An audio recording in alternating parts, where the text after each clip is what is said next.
Nesta edição especial do Jornal Nacional, nós temos a presença do 38º presidente da República Federativa do Brasil, Jair Messias Bolsonaro. Presidente, muito boa noite. Boa noite, Bonner. Boa noite, Renata. Primeiro, parabéns por essa vitória ampla nas urnas. Muito obrigado desde já por abrir as portas da sua casa para o Jornal Nacional nessa noite tão especial, de um dia certamente que foi muito atribulado, tem sido para o senhor. Nós já sabemos que, em primeiro lugar, o senhor deseja agradecer aos eleitores brasileiros e é muito justo. Por favor. Eu quero agradecer a todos que votaram em mim, pelo apoio, pela confiança, agradecer pelas orações também. Afinal de contas, ao longo de 4 anos, não só durante a pré-campanha, bem como a campanha, nós tivemos uma bandeira baseada na passagem bíblica, João 8,32. E conhecereis a verdade, e a verdade vos libertará. Está na hora do Brasil conviver com a verdade. Então agradeço esses que acreditaram na verdade e confiaram no meu nome nas urnas. Presidente, nesses poucos minutos que nós queremos aproveitar aqui a sua disposição para acalmar os ânimos que andaram tão acirrados ao longo dessa campanha. No primeiro dia, depois do segundo turno, o senhor disse aqui no Jornal Nacional que será um escravo da Constituição de 1988. No último sábado agora, na sua última aparição nas redes sociais, antes da eleição, o senhor estava com um exemplar da Constituição nas mãos e reiterou que todas as suas ações seguirão os postulados da Constituição. No seu discurso da vitória de ontem, o senhor disse que vai defender as liberdades e vai defender a democracia. Diante disso tudo, o que é que o senhor diria àqueles que ainda insistem em dizer que a sua eleição é um risco para a democracia? Primeiro dizer-lhes que as eleições acabaram. Chega de mentira, chega de fake news. Realmente, agora estamos numa outra época. Eu quero governar para todos, como você bem disse, no Brasil, não apenas para os que votaram em mim. Temos uma Constituição que tem que ser realmente a nossa Bíblia aqui na Terra e respeitá-la, porque só dessa maneira podemos conviver em harmonia. Presidente, boa noite. Durante a campanha, o senhor já teve oportunidade de se desculpar por palavras mais fortes que usou em sua pregação sobre um projeto polêmico de educação sexual nas escolas.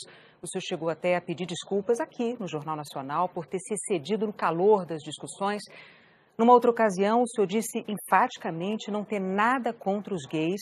Depois disse que vai lutar contra aqueles que querem dividir o Brasil entre homos e héteros, entre brancos e negros, entre sulistas e nordestinos. Há relatos concretos sobre pessoas que têm agredido gays, verbal e fisicamente. Na campanha, o senhor repudiou o voto dos que usam a violência. Como presidente eleito, o que o senhor diria para aqueles que ousem ser preconceituosos e agressivos contra outro ser humano apenas por serem gays? A agressão contra um semelhante tem que ser punida na forma da lei. E se for por um motivo como esse, tem que ter a sua pena agravada. Agora, deixo bem claro, ganhei o rótulo por muito tempo de homofóbico. Na verdade, eu fui contra a um kit feito pelo então ministro da Educação, Haddad, em 2009 para 2010, onde chegaria nas escolas um conjunto de livros, cartazes e filmes, onde passariam crianças se acariciando e meninos se beijando. Não poderia concordar com isso. E a forma como eu ataquei essa questão é que foi um tanto quanto agressiva, porque eu achava até que aquele momento merecia isso. Bem, tivemos em parte sucesso, porque no ano seguinte a própria presidente Dilma Rousseff, depois de ouvir as bancadas evangélica e católica, resolveu recolher esse material, mas o rótulo ficou em cima de mim. E deixo bem claro que isso tudo aconteceu por ocasião, acredite, do 9º Seminário LGBT Infantil na Comissão de Direitos Humanos da Câmara, onde presente estava o então secretário de alfabetização do MEC, André Lázaro. E os senhores podem pegar as imagens no YouTube, onde ele dizia claramente que passou 3 meses discutindo até onde a língua de uma menina entraria na boca de outra menina para fazer o filme Beijo Lésbico para combater a homofobia. Então eu acredito que essa agressão contra a família e contra a inocência das crianças em sala de aula é que resultou, na minha forma, um tanto quanto violenta, concordo, para tentar demover o Ministério dessas cartilhas, desses filmes e desses cartazes. Presidente, o senhor sempre se declara enfaticamente, aliás, um defensor da liberdade de imprensa. Mas em alguns momentos da campanha o senhor chegou a desejar que um jornal deixasse de existir. É indiscutível que a imprensa não é imune a erros e nem a críticas. E isso vale para qualquer órgão da imprensa profissional. Mas também é fato que a imprensa livre é um pilar da democracia. Como presidente eleito, o senhor vai continuar defendendo a liberdade da imprensa e a liberdade do cidadão de escolher o que ele quiser ler, o que ele quiser ver e ouvir? Totalmente favorável à liberdade de imprensa. Temos a questão da propaganda oficial do governo, que é uma outra coisa. Mas aproveito o momento para que nós realmente venhamos fazer justiça aqui no Brasil. Tem uma senhora de nome Valderice, minha funcionária, que trabalhava na Vila Histórica de Mambucaba e tinha uma lojinha de açaí. O jornal Folha de São Paulo foi lá, nesse dia 10 de janeiro, e fez uma matéria e a rotulou de forma injusta como fantasma. É uma senhora, mulher, e negra e pobre. Só que nesse dia 10 de janeiro, segundo o boletim administrativo da Câmara, de 19 de dezembro, ela estava de férias. Então, ações como essa, por parte de uma imprensa, que mesmo te mostrando a injustiça que cometeu com uma senhora ao não voltar atrás, logicamente que eu não posso considerar essa imprensa digna. Não quero que ela acabe, mas, no que depender de mim, na propaganda oficial do governo, imprensa que se comportar dessa maneira, mentindo descaradamente, não terá apoio do governo federal. Então o senhor não quer que esse jornal acabe, o senhor está deixando isso claro agora.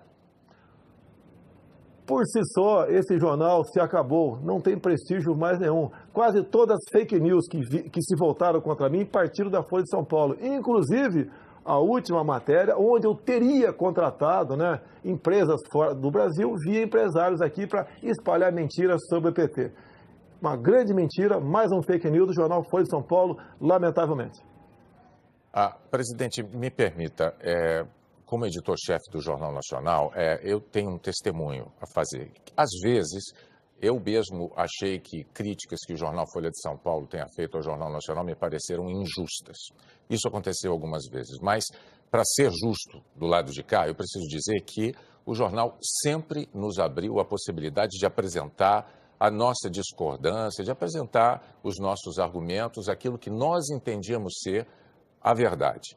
A Folha é um jornal sério, é um jornal que cumpre um papel importantíssimo na democracia brasileira, é um papel que a imprensa profissional brasileira desempenha e a Folha faz parte desse grupo da imprensa profissional brasileira. Mas a gente pode seguir adiante com a próxima pergunta da Renata. Sim, presidente, no discurso em que o senhor fez essa mesma afirmação sobre a imprensa, o senhor disse que os marginais vermelhos serão banidos da nossa pátria.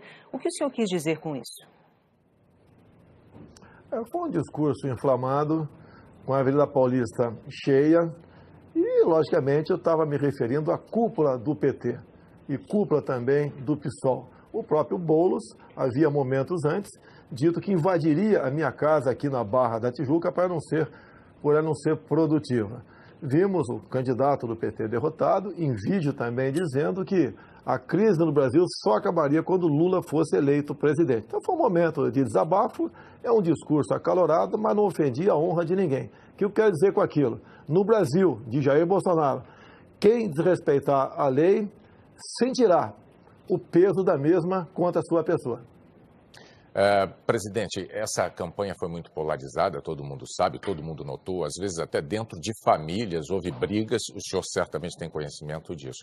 Ontem, no seu discurso, o senhor muito corretamente disse que será o presidente de todos os brasileiros.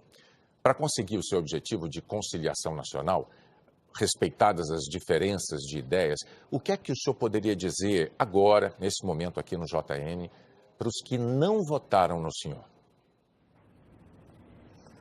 Dizer a todos vocês que não votaram em mim que nós estamos no mesmo barco. Se o Brasil não sair dessa crise ética, moral e econômica, todos nós sofreremos as consequências do que se aproxima no futuro. Nós queremos junto com vocês. Afinal de contas, nós temos tudo para sermos uma grande nação. O que está faltando é a união de todos. evitar as divisões. Essas divisões apareceram no governo anterior. Nordestinos, sulistas, brancos e negros, ricos e pobres, homos e héteros. Isso nós vamos evitar. Vamos tratar todos iguais. Eu apelo àqueles que não votaram em mim. Nos dê oportunidade agora de mostrar que realmente nós podemos fazer uma política de modo que a felicidade se faça presente em nosso meio no futuro. Presidente, uma última pergunta. O senhor disse há pouco à Record e ao SBT que pensa em convidar o juiz Sérgio Moro ou para o Ministério da Justiça ou para o Supremo Tribunal Federal. Qual dessas duas funções o senhor prefere para ele? Olha, o juiz Sérgio Moro é um símbolo aqui no Brasil. Eu costumo dizer que é um homem que perdeu a sua liberdade no combate à corrupção. Ele não pode mais ir na padaria sozinho ou ir passear com a tua família no shopping sem ter um enorme aparato de segurança ao teu lado. É um homem que tem que ter o seu trabalho reconhecido. Para mim, pretendo conversar com ele brevemente, já foi feita essa sinalização positiva, pretendo convidá-lo para o Ministério da Justiça ou, seria no futuro, abrindo uma vaga no Supremo Tribunal Federal, na qual melhor ele achasse que ele poderia trabalhar para o Brasil. É um homem que tem um passado exemplar no combate à corrupção. Em qualquer uma dessas duas casas, ele levaria avante essa sua proposta. E a corrupção tem que ser banida aqui do Brasil. Ninguém suporta mais conviver com essa prática tão nefasta. Presidente Jair Messias Bolsonaro, mais uma vez, nossos parabéns pelo seu desempenho nas urnas, pelos votos que o levaram ao Palácio do Planalto. Muito obrigado por dedicar esse tempo aos eleitores brasileiros, usando o Jornal Nacional para isso. E nós agradecemos, não apenas em nome do JN, mas em nome de todos os eleitores.